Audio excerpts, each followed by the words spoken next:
Shalom Bapak Ibu dan Saudaraku yang dikasihi Tuhan Yesus Kristus.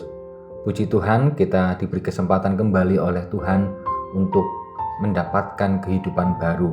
Dan di dalam kehidupan baru pada saat ini, kita akan landasi dengan kebenaran firman Tuhan yang terambil dari Markus ketiga, ayat yang ke-24 dan yang ke-25 demikian. Kalau suatu kerajaan terpecah-pecah, kerajaan itu tidak dapat bertahan.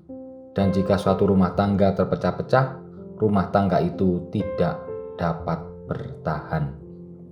Saudaraku yang dikasihi Tuhan Yesus Kristus, cerita dalam Markus 3 ayat 24 sesungguhnya merupakan jawaban Tuhan Yesus karena dituduh kerasukan Beelzebul oleh para pembesar agama Yahudi.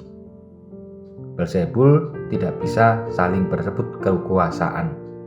Itu sebabnya jika Tuhan Yesus termasuk dalam golongan Beelzebul, pasti dia tidak akan bisa mengusir golongannya sendiri.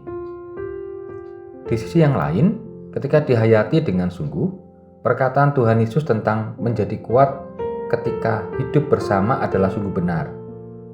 Supaya menjadi kuat, kerajaan, kelompok, dan bahkan keluarga serta gereja tidak bisa berdiri sendiri, tetapi pasti membutuhkan semua yang menjadi anggotanya mempunyai ikatan yang kuat. Coba saja, ketika ada orang yang mendorong barang yang berat, seluruh tubuhnya harus bisa akur, bekerja bersama dan tidak sekehendaknya sendiri. Fungsi tangan harus didukung oleh bagian tubuh yang lain, sehingga orang tadi bisa mendorong. Demikian juga hidup dalam gereja atau masyarakat bahkan keluarga. Agar bisa menjadi kelompok yang kuat, semua harus tidak terpecah satu dengan yang lainnya. Agar kuat, seluruh bagian harus mengerti apa yang menjadi tugasnya. Dengan demikian, semua yang dilakukan akan mengarah kepada kuatnya hidup bersama. Saudaraku dikasihi Tuhan, demikian juga jika manusia tidak bisa memahami kehendak Tuhan, pasti dia akan kesulitan memaknai hakikat menjadi kuat. Bahkan mungkin adanya hanya mengeluh, karena seolah-olah tidak pernah menerima kekuatan dari Tuhan. Agar kita menjadi kuat dalam persekutuan dengan Tuhan, mari kita mengupayakan hubungan baik dengan saudara sepersekutuan, saudara di dalam keluarga, maupun dalam masyarakat, dan mengerti kehendaknya. Agar apa? Agar yang kita lakukan senantiasa seturut dengan kehendak Tuhan. Mari saudaraku yang dikasihi Tuhan, sebagai orang percaya, kita diingatkan bersama-sama agar kita tidak terpecah-pecah. Kita harus bersatu. Karena apa? Karena apa yang kita lakukan itu semua untuk pekerjaan nama Tuhan. Mari kita berdoa.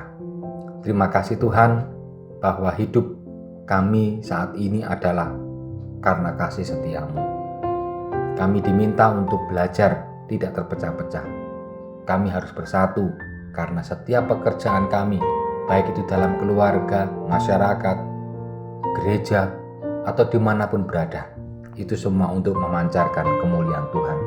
Maka kuatkan kami Tuhan, agar kami bersatu hati, terlebih kami memasuki dan masih dalam masa pandemi, agar kami tetap dapat bersama-sama untuk saling bahu-membahu, aware dengan sesama kami yang lain.